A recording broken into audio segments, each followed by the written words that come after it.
Oi, gente, boa noite. Pode ir chegando aí. Eu tô fixando o comentário e daqui a pouco a gente já vai convidar o nosso juiz do trabalho hoje, né, o doutor Cássio Moro, pra gente poder conversar aqui.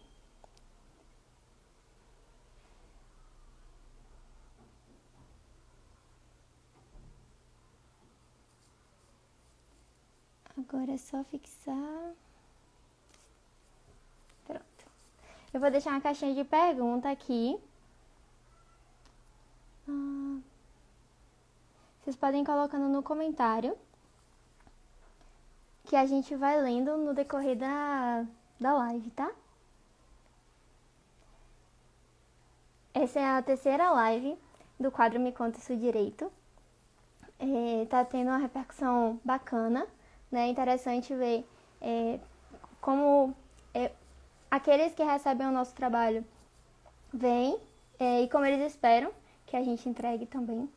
Então, acho que essa discussão ela precisava ser provocada por esse meio digital também. E trazer isso está sendo muito interessante. Eu espero trazer ainda mais pessoas para que a gente possa conversar sempre explorando todas as ferramentas que existem de forma disponível pra gente, né?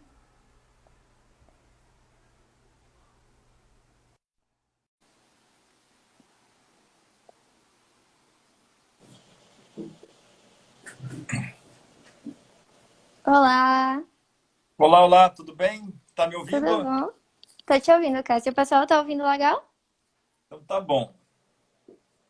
A internet estava meio instável hoje aqui, mas acho que deu uma normalizada agora. Certo, aqui também tava um pouco hoje, mas tomara que dê tudo certo. Vai sim. Vamos lá. Vamos lá.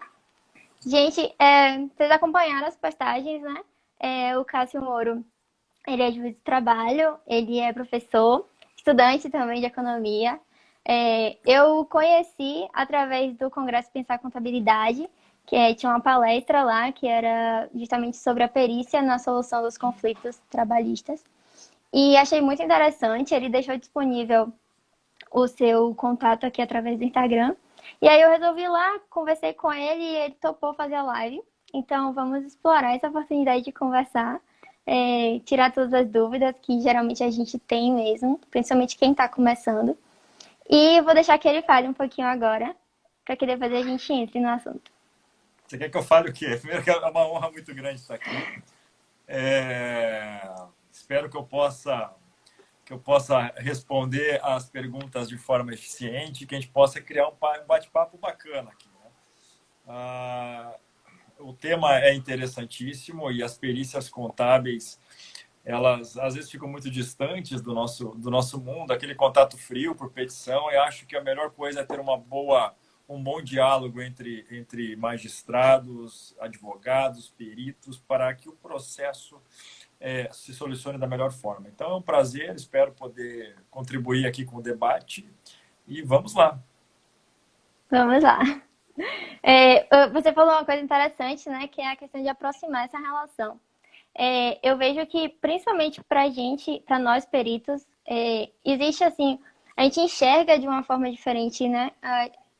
Esse contato, às vezes pode ser até facilitado, mas a gente já se coloca um pouco distante, apesar de fazer parte do processo, apesar de ser tão importante quanto outras peças que vão ser juntadas lá. O laudo também vai ser. E aí, eu queria que você falasse um pouquinho na sua visão de juiz, como é que é o peso dessa prova pericial, né? Por que é importante? Quando você entende que é interessante ter um tipo de prova como esse? Enfim. Bom, para começar, é importante saber que a parte contábil de uma relação trabalhista, ela vai muito além da mera prova, né? A prova que acontece no processo de conhecimento, ela é uma fase muito pequena de toda a atuação. De todos os peritos que nós temos, a mais ampla, que tem uma atuação mais ampla é a do contador. E ela começa lá na contratação, né? Aquela empresa pequena que não tem um departamento jurídico próprio, não tem um RH próprio, quem que ela tem?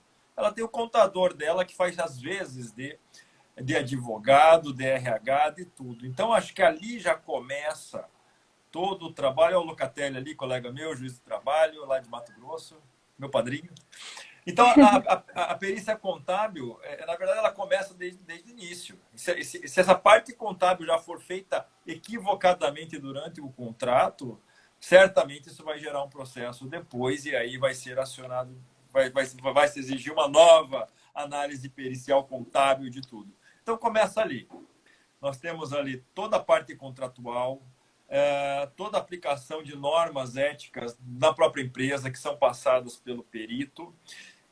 E daí o processo. E praticamente todo o processo judicial nós temos a necessidade de uma análise contábil.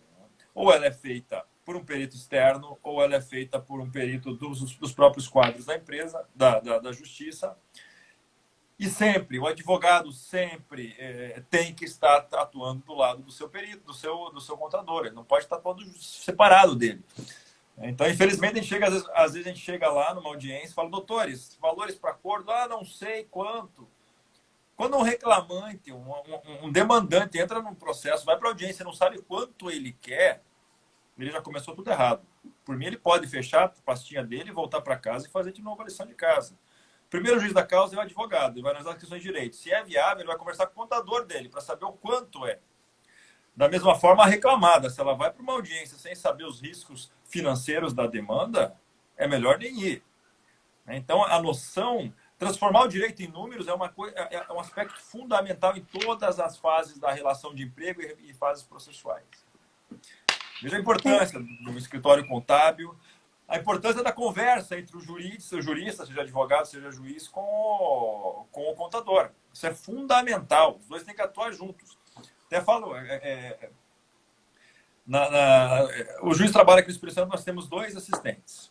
Quando foi abrir uma vaga para um segundo assistente, todos os juízes foram atrás dos melhores servidores que entendiam de direito, interpretação. Eu não, eu chamei uma pessoa da contabilidade. A pessoa vai da contabilidade, óbvio.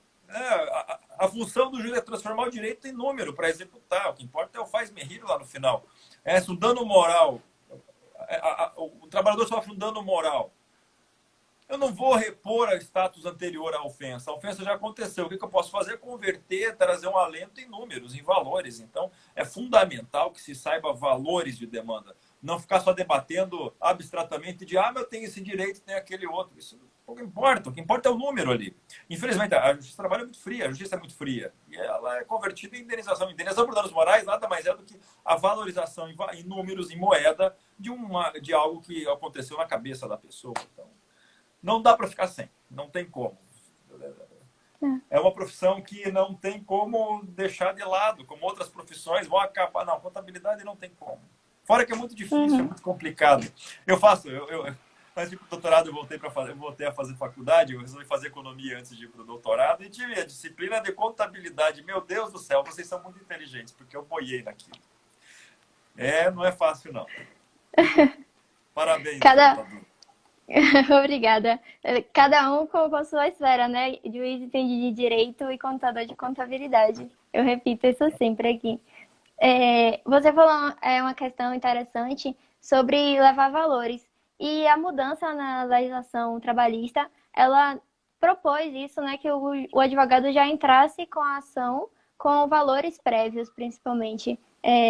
O pedido tem que ser líquido.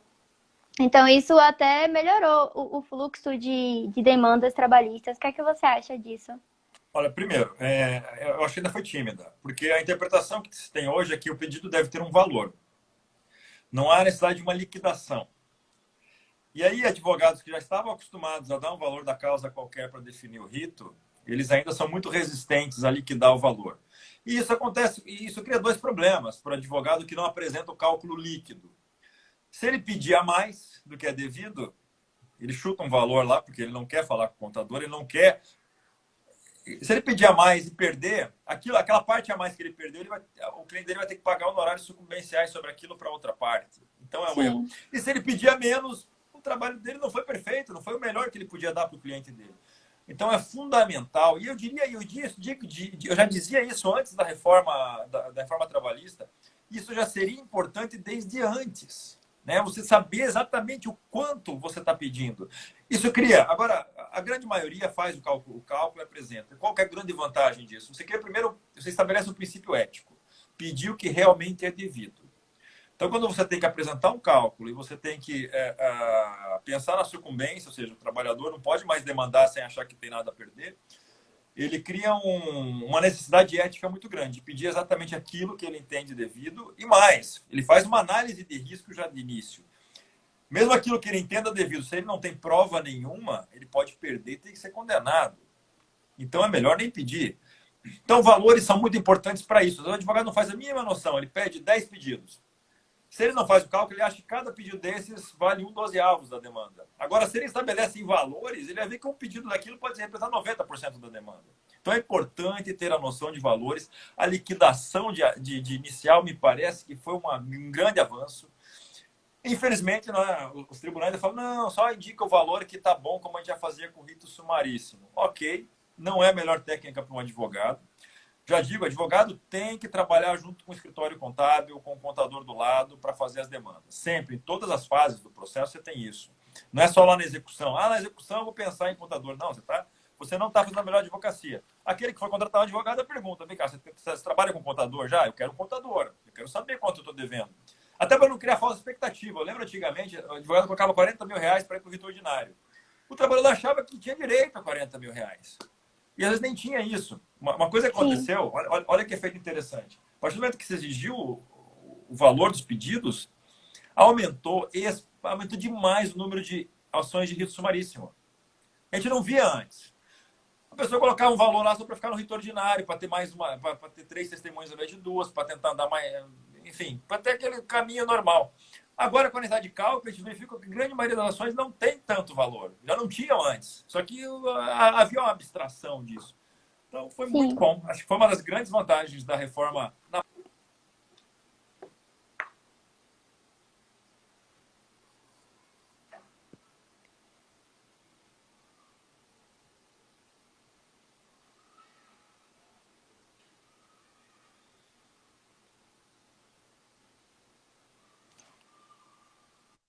Voltou?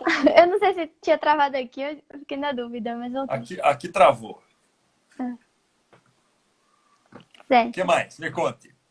É muito interessante trazer essa discussão, porque realmente a gente encontra um pouco de dificuldade de abordar isso com vários escritórios de advocacia, né? Que às vezes eles até entram em contato querendo assim um cálculo ou querendo que a gente encontre um valor que não existe naquela demanda ou naquela reclamação. E assim, a gente tem que trabalhar de forma correta e apresentar o que realmente for de direito. E assim, vou puxar o gancho do que eu falei antes. A gente não vai entender exatamente do direito, mas como a gente está no dia a dia, aplicando aquilo ali, né, na folha de pagamento, no pedido de férias, etc., a gente sabe como é que funciona.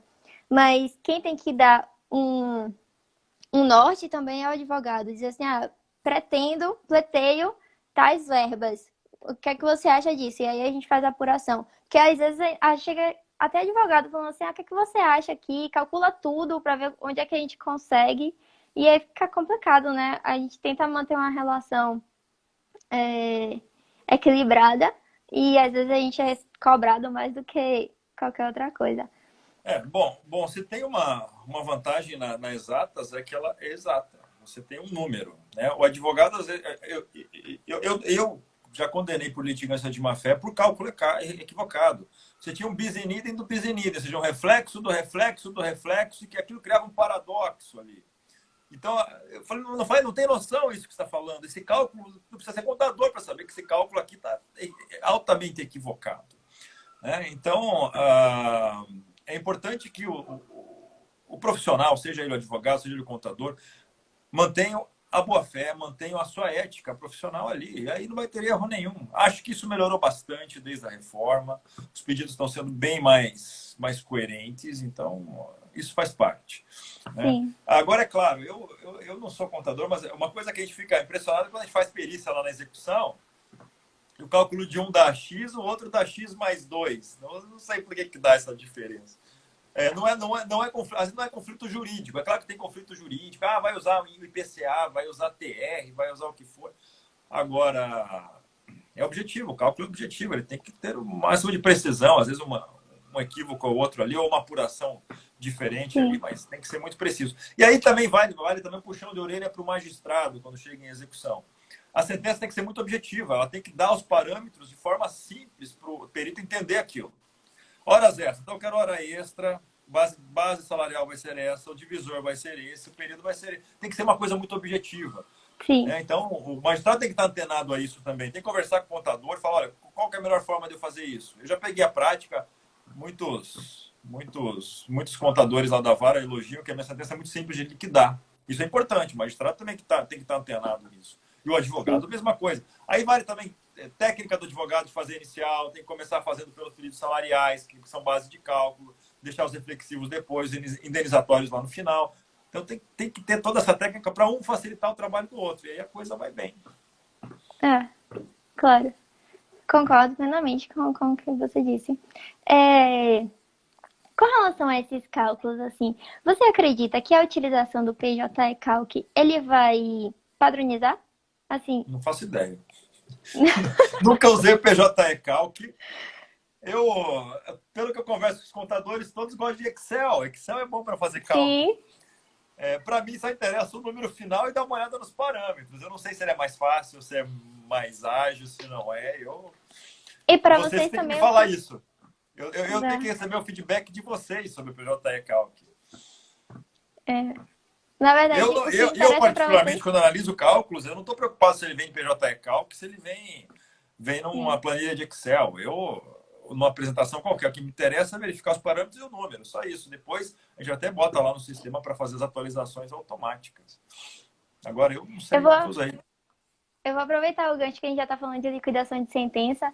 E teve uma pergunta Ó, daquela a Amanda caixinha que eu disse que ama deixei. o PJE Calc, que bom. É, a Amanda vai dar Sobre o o curso de PJE, PJE o Calc processo agora. eletrônico, eu amo o processo eletrônico, é a melhor coisa do mundo. Mas o PJE ele começou muito ruim, não era a melhor software na época. Hoje ele está ficando já melhor, mais atualizado, mais rápido. Enfim. Diga, eu te cortei. É, não, eu vou pegar o gancho que a gente está falando de liquidação de sentença já, e teve uma pergunta que foi assim, a pessoa contextualizou, é, onde houveram pedidos que foram concedidos pelo juiz, mas que analisando a documentação, aquelas verbas já haviam sido pagas. Aí ela perguntou que se na condição de perita ela deveria liquidar mesmo assim.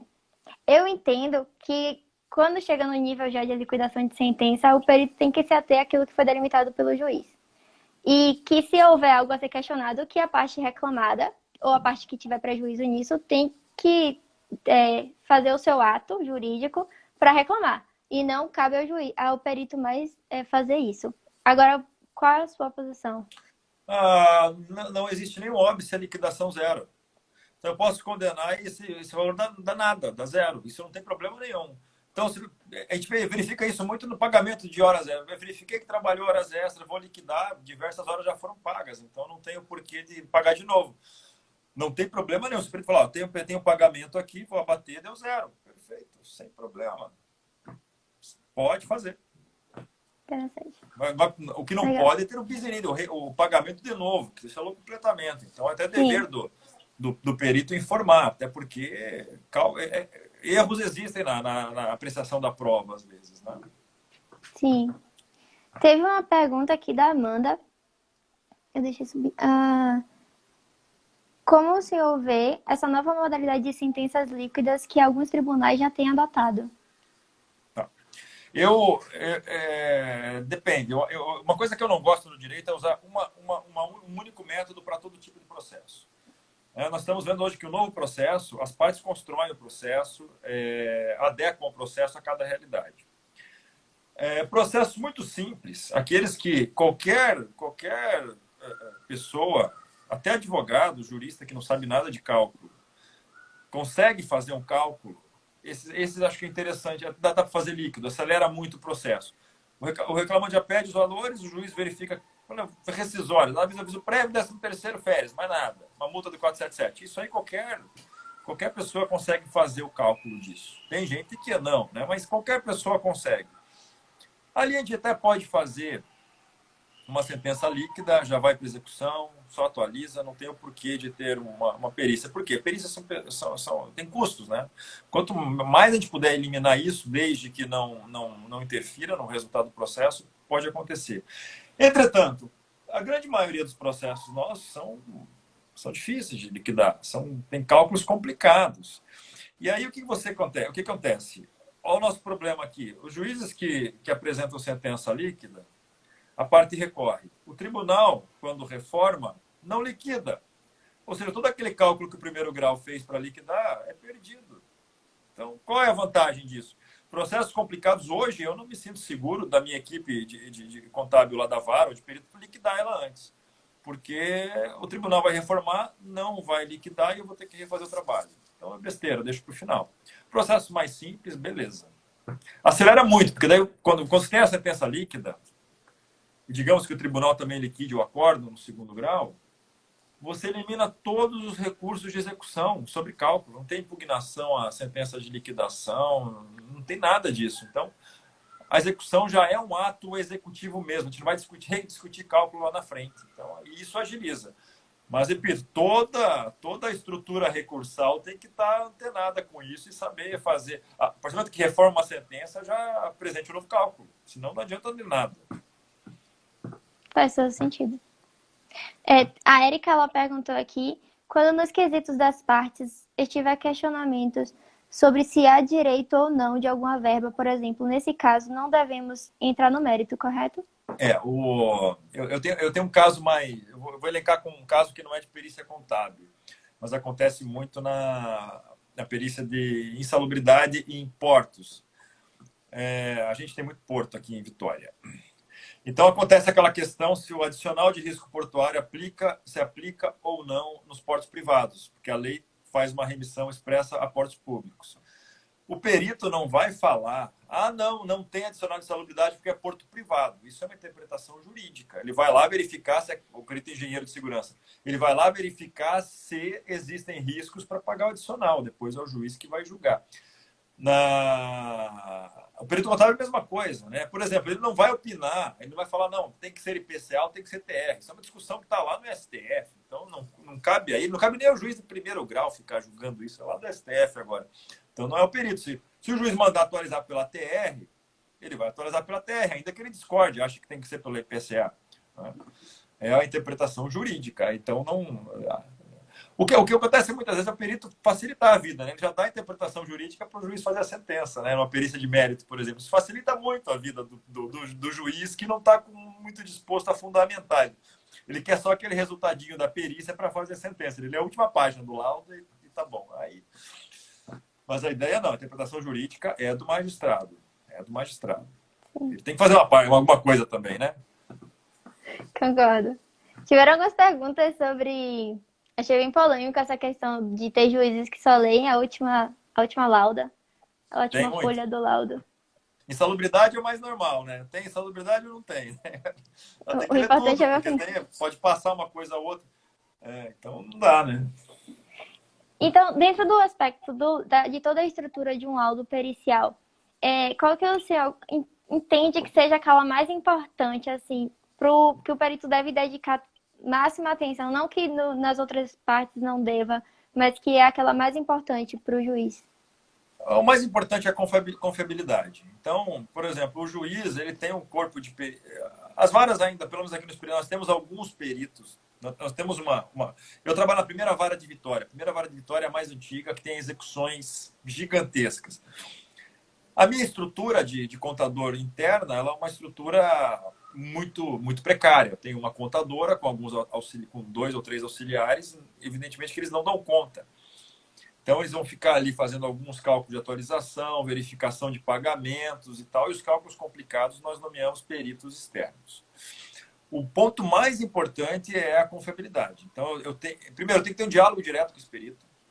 Advogados, mesma coisa, tem que ter um diálogo direto. Olha, eu estou na dúvida aqui, o que você acha? Me fala, converse. Então, você tem que ter esse diálogo e essa confiança muito, muito importantes. E, é claro, a celeridade na entrega do laudo, né?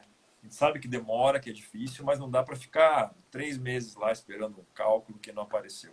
Acho que é isso. Quanto à parte técnica, não tem muito Não tem muito o que falar, isso é parte do perito. O perito que vai ter aquele cuidado de fazer espelho de ponto, de cartão de ponto. Pô, deve ser chato pra caramba fazer isso, fico imaginando. Mas, É, enfim, cada um com a sua chatice. Eu tenho as minhas chatices na magistratura também, que não são muito legais, cada um com a sua. verdade. Uma boa apresentação do laudo é importante, que seja fácil de você entender. Com o PJE Calc ali, acho que facilita bem. A gente já tem aquele padrãozinho. É.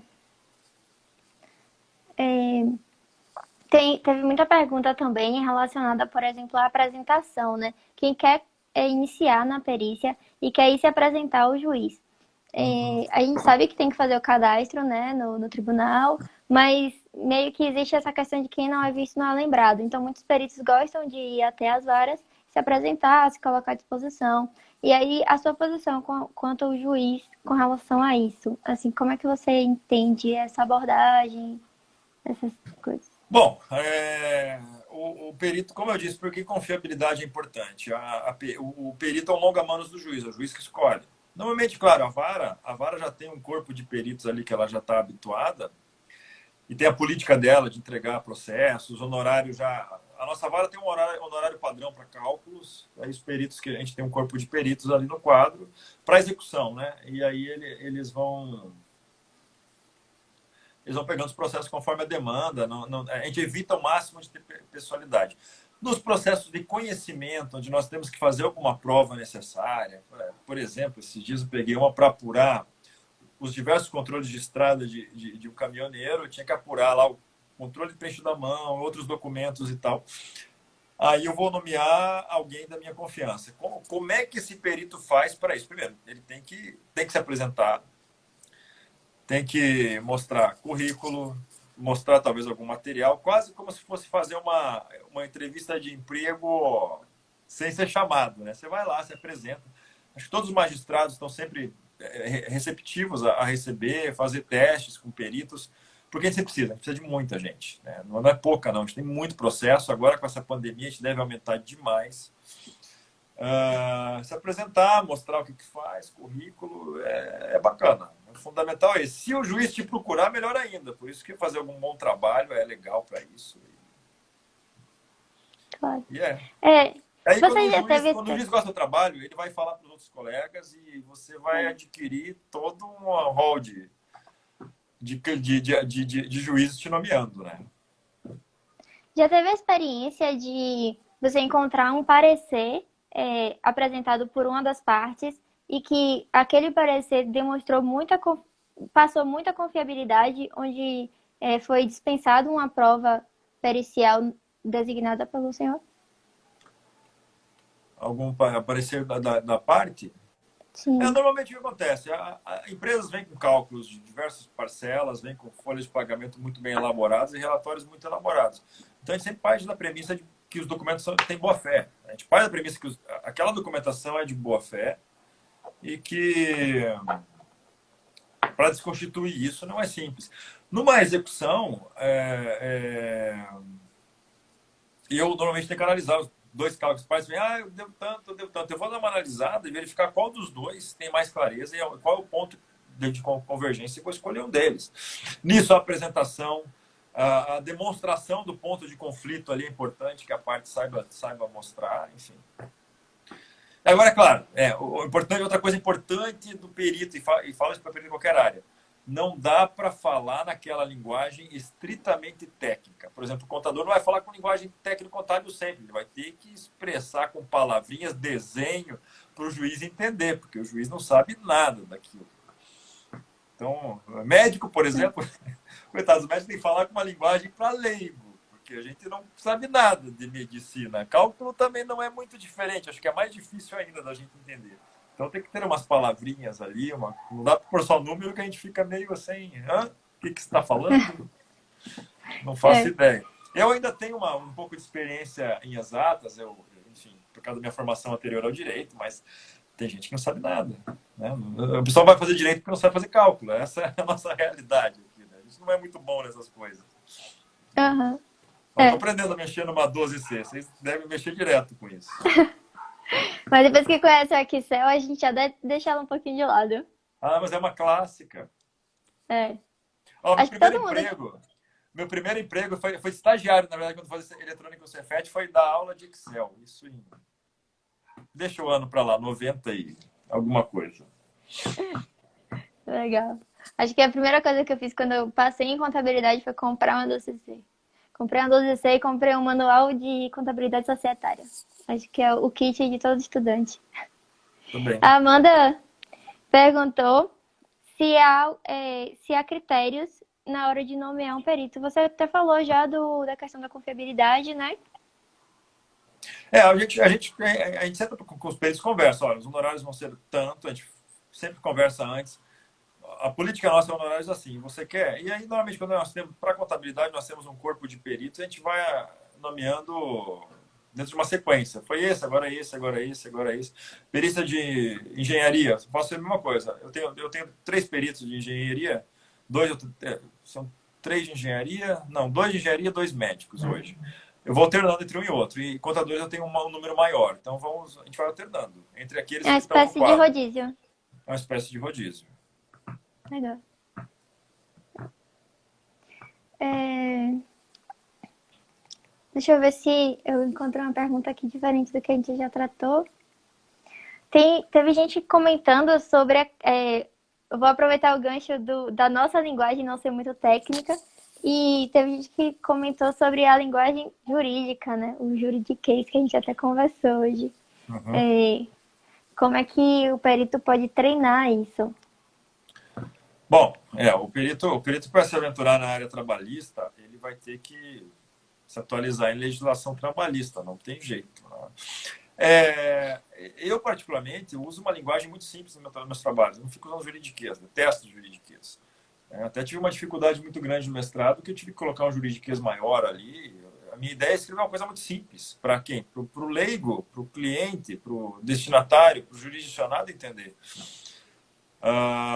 Agora, quem é técnico tem que entender a linguagem jurídica. Né? Por sorte, acho que o direito está mudando muito. Né? Já não tem mais... Né? Antigamente se tinha latim na faculdade de direito. Acho que aquele advogado que gosta de escrever de forma... Ou juiz que gosta de escrever de forma muito prolixa, ele está meio em extinção. A linguagem se exige, até porque essas lides em massa, elas exigem uma linguagem mais corriqueira, mais rápida, mais...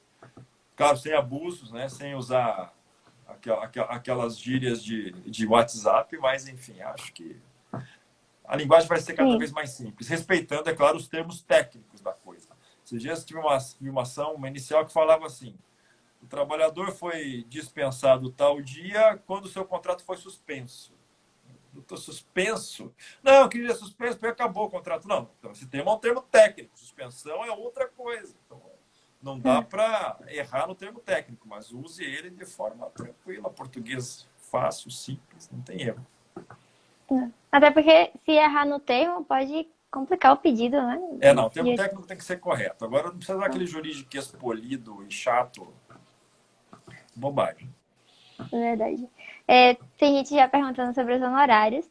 A Amanda perguntou por que na Justiça do Trabalho são tão baixos. Porque a nossa justiça é pobre. As nossas demandas são baixas, né? Na justiça do trabalho se ganha no volume, né? Não tem jeito. Existe um fundo próprio para pagamento dos peritos na Justiça do Trabalho? Está em extinção. Existe um fundo próprio para pagar perícias de processo de conhecimento, mas está cada vez reduzindo o valor e então as partes vão ter que arcar com esses custos. Alguns tribunais já nem tem mais. O nosso tem ainda, mas ele usa boa parte do orçamento anual e cada vez está sendo reduzido. E também é um valor muito, muito menor, né? Porque a lei impõe um valor de perícia que é absurdamente pequeno. A perícia de conhecimento, elas são perícias mais caras, mais extensivas. Você precisa de uma prova para constituir, para formar os autos. Não é uma mera liquidação. Então, eu, por exemplo, costumo dar perícia, laudos periciais com valor maior, bem maior do que o limite desse fundo. Agora, sempre coloco as partes para pagar. Alguém tem que pagar a perícia. As partes não podem entrar com a ação achando que o governo vai dar tudo. Veja, um processo trabalhista hoje custa no Brasil em torno de 4 a 5 mil reais. Você entrou com a ação, o Estado gastou 4 a 5 mil reais com esse processo. Porque é caro. Você tem toda uma estrutura de trabalho que é extremamente moderna, PJE, servidores, magistrados, então ela não é barata. Então, quanto mais gastos para a União, pior fica. Entendi. É toda uma máquina que roda para aquilo funcionar, né? E falando ainda um pouco de honorários, por exemplo, se eu receber uma nomeação e entender que aqueles honorários não são suficientes, que eu acho que eu entendo que o meu conhecimento vale mais do que aquilo. Como eu devo levar isso? Só em É, petição? Devo ir na vara conversar com o juiz? você tem, muito perito, ele recusa fazer o laudo. Ele fala assim, por motivo de foro íntimo, eu não quero fazer. Gente, eu sei que você não quer fazer porque está baixo o honorário. Pode falar, você deve falar.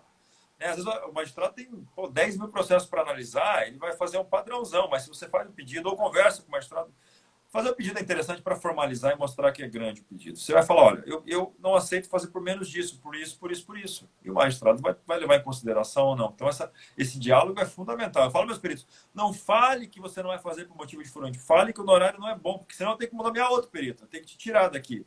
E aí o outro perito me convence de que o honorário é maior e ele vai ganhar um monte e você perdeu o seu trabalho, né? Então, converse, é importante. Esse diálogo é importante. Mostrar quantas horas você usa para fazer esse trabalho. E a perícia, Sim. a perícia contábil ela varia demais de um processo para outro, né? O número de documentos, a dificuldade de se obter esses documentos, enfim, há toda uma análise. Claro que é tudo subjetivo, não há um padrão, Não. não se permite, e até acho isso um erro, se arbitrar honorários pela percentagem do valor da causa.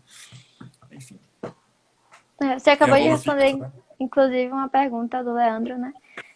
Que Quando, ele quando eu falou. era advogado, o meu escritório já fazia um contrato padrão, que era, ó, a gente vai ter tantos por cento de perícia, de honorários, mais tanto por cento de honorários do perito, do contador. Daí a pessoa já assinava e o contador ia receber uma percentagem daquilo. É bem legal, bem bacana. Todo escritório tinha que ter isso. Um contrato conjunto para o contador e para o advogado. Legal. Estimulem os advogados a fazerem isso. É fundamental. É, E aí, é claro, você já fica com o processo desde o começo até o final, até lá, né, na hora de pagar. em, É em bacana. todas as fases, né? Não só no cálculo, não só na liquidação. Você pula um valor ali, ó, quero tanto em cada processo. Ponto. Um escritório. Todos os processos vão para o escritório e está resolvido. Fácil de fazer isso. Mas Até porque dentro existem do. recursos que são o contador que faz, né? Sim, Recursos executórios é o contador que faz. O advogado só pega aquela manifestação, bota na petição dele e joga. Então, é justo que ele receba uma percentagem disso. é. Mas dentro das limitações que o Código de Ética dos Advogados delimita, existe uma restrição para a parceria entre advogado e contador, não? No contrato de honorários não tem problema nenhum. É um contrato, cara. Ó, você vai pagar isso mais isso. Legal. Se tem alguma restrição ética, eu nunca vi. Não vejo nem o porquê também, né? Pelo contrário, você está sendo mais transparente com o cliente. O advogado está sendo mais transparente com o cliente dele. Ó, você vai pagar isso para mim, vai pagar isso para o contador. É extremamente justo e, enfim. Interessante saber. A pergunta dos honorários era Isso, a é claro, estou pergunta. falando daquele contador que vai acompanhar o advogado, não é o perito Sim, judicial. Né?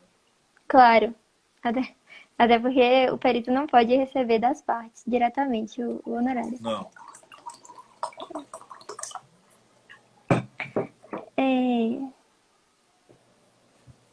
bom, as perguntas elas são um pouco dentro do aspecto da estrutura do laudo de como vai auxiliar na tomada de decisão. Ou seja, muitos giram naquela fase do conhecimento mesmo, né? Do laudo que vai gerar a prova. Não só no laudo da liquidação. Na verdade, a liquidação não apresenta laudo, né? Só o cálculo mesmo e um pequeno detalhamento. Exatamente. É, Na fase de conhecimento tem o laudo, você vai explicar a situação. Uma análise financeiro-econômica da empresa, às vezes exige, então tem que analisar muita coisa da empresa. Essas perícias são caras. Uma perícia que vai fazer o perito entrar dentro da contabilidade da empresa, que é bastante invasiva, é uma perícia de alto grau de dificuldade, é bem maior do que uma mera liquidação de execução. E aí, pelo menos uma prática que eu tenho, esse perito que faz a análise na fase de conhecimento, ele já fica para execução se tiver depois, né? Então, e aí é um outro trabalho, não é o mesmo trabalho. Então já tem um outro honorário de liquidação lá na frente.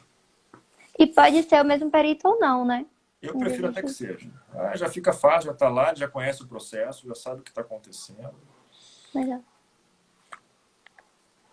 É, explica um pouquinho pro pessoal, para que ver quem não conhece, vai aprender agora sobre as três instâncias da Justiça do Trabalho, né? Que a gente tem a primeira instância, onde são os juízes, a segunda e o superior.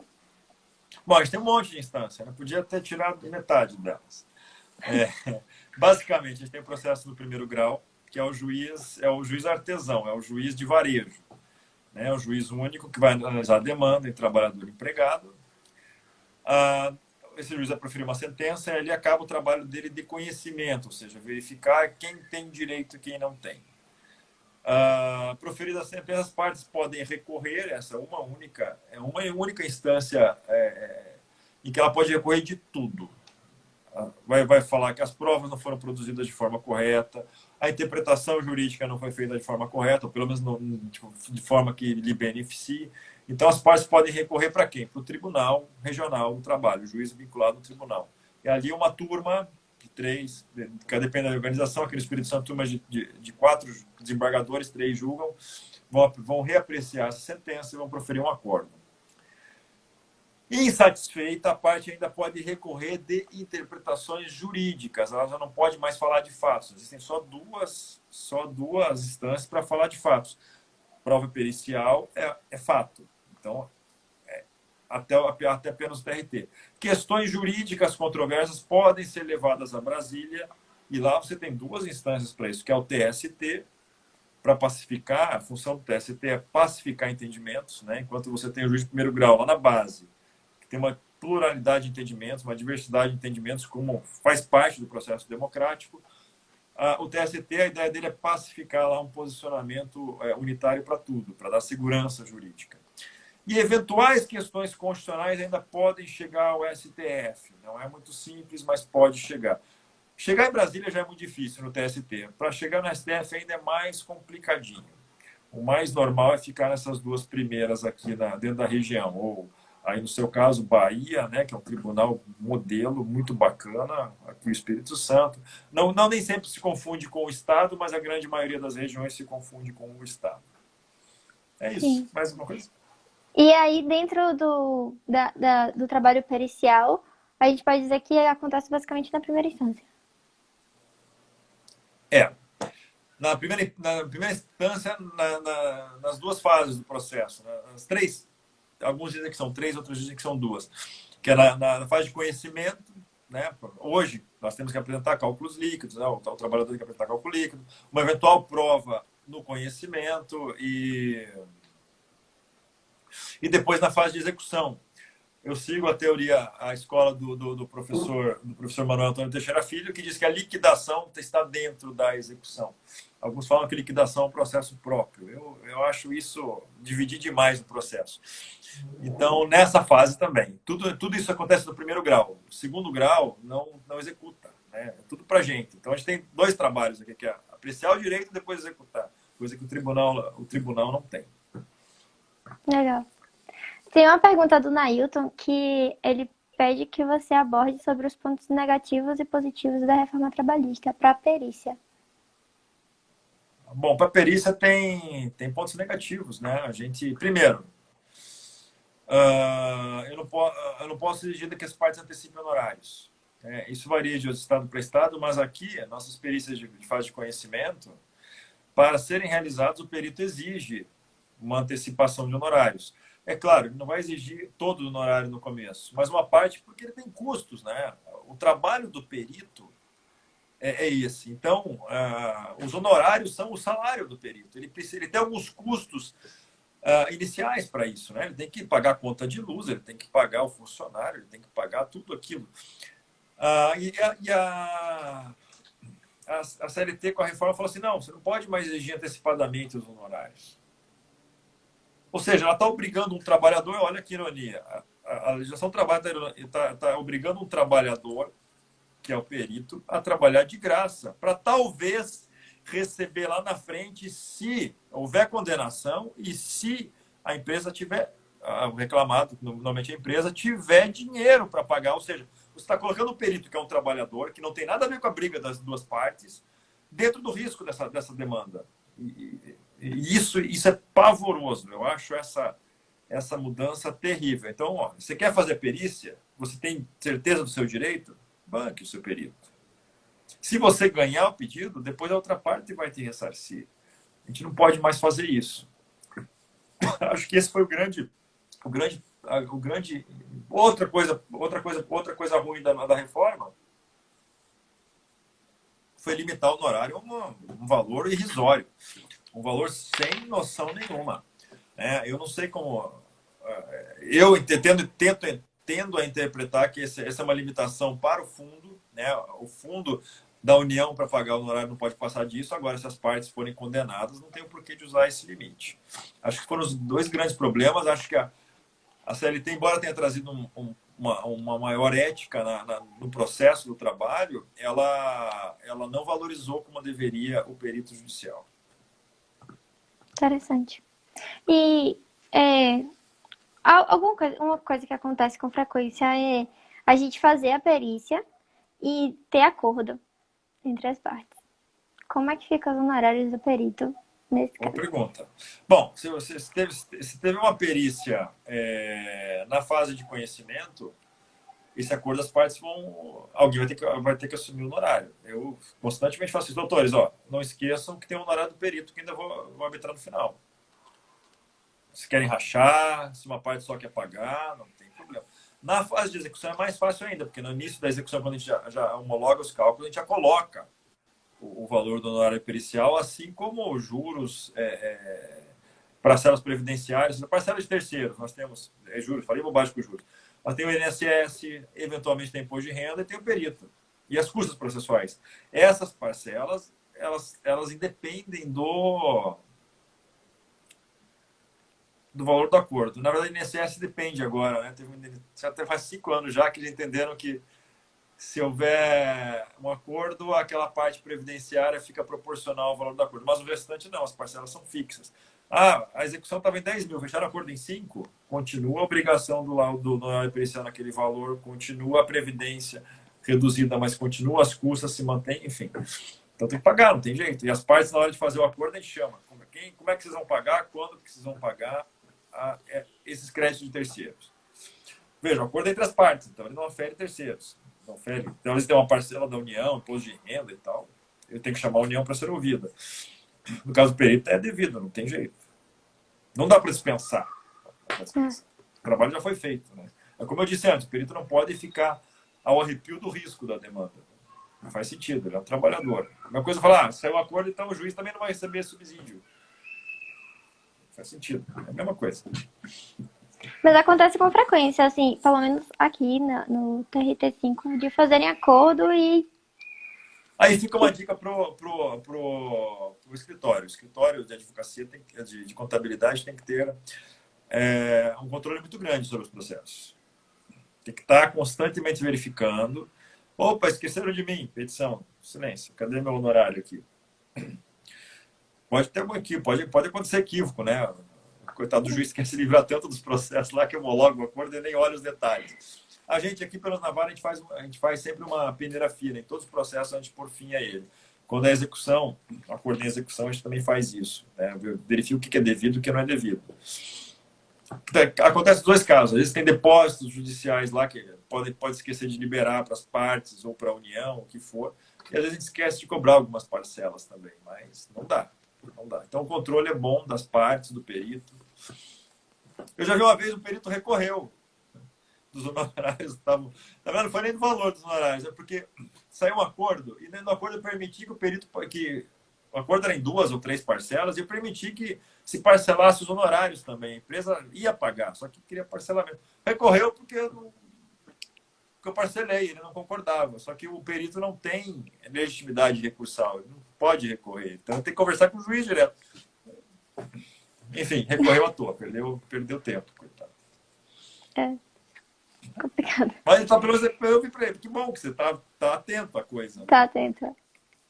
É bom que não fica só na mão de uma pessoa, né? Se todo mundo controlar, a garantia é É, que dê o certo. fundamento é esse. Então, acho que das perguntas que eu tinha aqui, a gente, por mais que não tenha ido direto a algumas, a gente acabou abordando todas. O pessoal que está assistindo tem Que mais bom. alguma pergunta? O O valor Leandro falou. percentual dos honorários? Né, deve ser o trabalho 1 ou 2%, não. Não, a gente não usa esse percentual. Acho que Valor é mais um fixo. acordo entre o contador e o advogado, né? Quando Contador e tá advogado, fazendo. 2%, 3%, sei lá quanto for. Não sei nem como é que está hoje. Eu sei que o honorário subiu bastante da época que eu advogava em porcentagem. Enfim. É. Eu já vi prática de 2 a 3%, mas não é do perito do juiz com a justiça, é do contador contratado pela No parte preço com o juiz a advogado. gente faz valor fixo lá na vara. Aí o contador ganha no volume mesmo. Claro, alguns casos especiais a gente até coloca valores maiores e tal. Mas, Sim. Aqui também é valor fixo. na minha época de advocacia, eu acho que era isso mesmo, 2 a 3% que já estavam no contrato de honorários. Estava 25% do valor líquido pro advogado e 2, 3%. É uma coisa assim, não lembro os detalhes, mas era mais ou menos isso. Então, acho que o pessoal não tem mais pergunta. A gente também já está quase no horário. Não É pareceu, mas verdade, hoje é passou. quase 8h30. É. Que beleza. Eu queria agradecer a oportunidade de estar aqui conversando com você, o senhor. O Ela senhor. controla, É, né? Eu vou falar, ela me chamou de doutor outro dia, eu falei, corta esse doutor. Nem tem doutorado. então, quem ficou com alguma dúvida ainda, eu acredito que o Cássio ele possa ajudar, né? Ele disponibiliza o perfil dele. Pode ir lá perguntar para ele. E agradecer a todo mundo que esteve aqui com a gente, deixar o encerramento com o Cássio. Bom, obrigado. Obrigado pela oportunidade. Foi bem legal conversar com isso. Quando quiser, a gente está disponível. Para quem está assistindo, eu fico muito satisfeito. Obrigado por participarem, fazerem perguntas. Fazer um merchanzinho, né? Quem quiser saber um pouco mais das polêmicas das relações de trabalho, a gente tem um podcast, eu e o Alberto Nemer, que é o Retrabalho Podcast. Depois vocês seguem aí no Instagram, podem ouvir em qualquer plataforma, Apple Podcast, no Spotify, no que for, é bem bacaninha. E é isso. Muito obrigado, Mariana, muito obrigado por todo esse debate muito legal, bacana mesmo. A gente está organizando Obrigada. agora, o Retrabalho está organizando um curso, daí eu vou divulgar nos próximos dias, sobre esse novo jurídico trabalhista que envolve RH, envolve contabilidade, envolve advogados, da contratação do trabalhador até o último estágio da demanda, um curso bem bacaninha online. Enfim, fiquem atentos que a gente vai divulgar, vai ser bem bacana, vamos falar de muita coisa importante. O direito de trabalho está mudando demais, as relações de trabalho estão mudando demais. Então vai ser interessante a gente se atualizar muito nisso. Esse perfil autônomo ou seletista está mudando, né? A gente tem que ficar muito antenado nisso. E essa pandemia acelerou muito o processo. Então, Verdade. obrigado, espero que tenham gostado. E o nome do podcast é Retrabalho Podcast. Eu vou marcar aqui no Stories quando acabar a live. Vou marcar o Instagram do Cássio e o Instagram do Retrabalho Podcast. Para quem é de Vitória, também todas as quartas-feiras o Retrabalho se apresenta ao vivo na CBN às 15 horas. Hoje nós tivemos. Depois vai lá para o podcast. E quem quiser também tem uma coluna na Gazeta. Toda terça-feira. Gazeta aqui de Vitória. Tem que assinar. Valeu. Obrigada, Cássio. Obrigada, pessoal. Tchau, tchau. Até logo. Tchau, tchau. Tchau, até logo.